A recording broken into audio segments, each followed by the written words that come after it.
hot arroz caldo para sa malamig na panahon dito sa Italia. Tara nang magluto. So ayan mga kabeshi, sa for today's ulam, nagluluto tayo ng arroz caldo.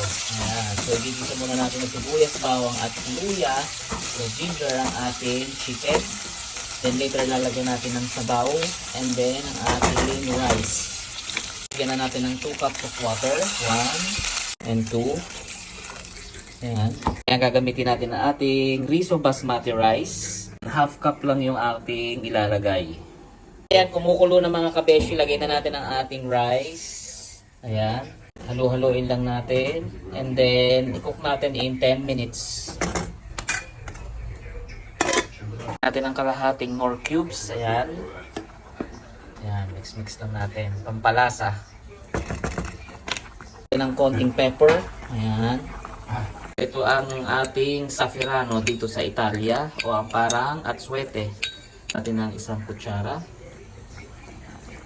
Then, i-mix-mix lang natin. Ayan. Especially, lagyan na natin ang ating spring onion.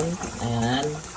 And then, i-mix lang natin. Ayan. So, luto na ang ating masarap na arroz caldo. Ayan. With chicken. So, kain na po tayo. Bon appetito. Ciao.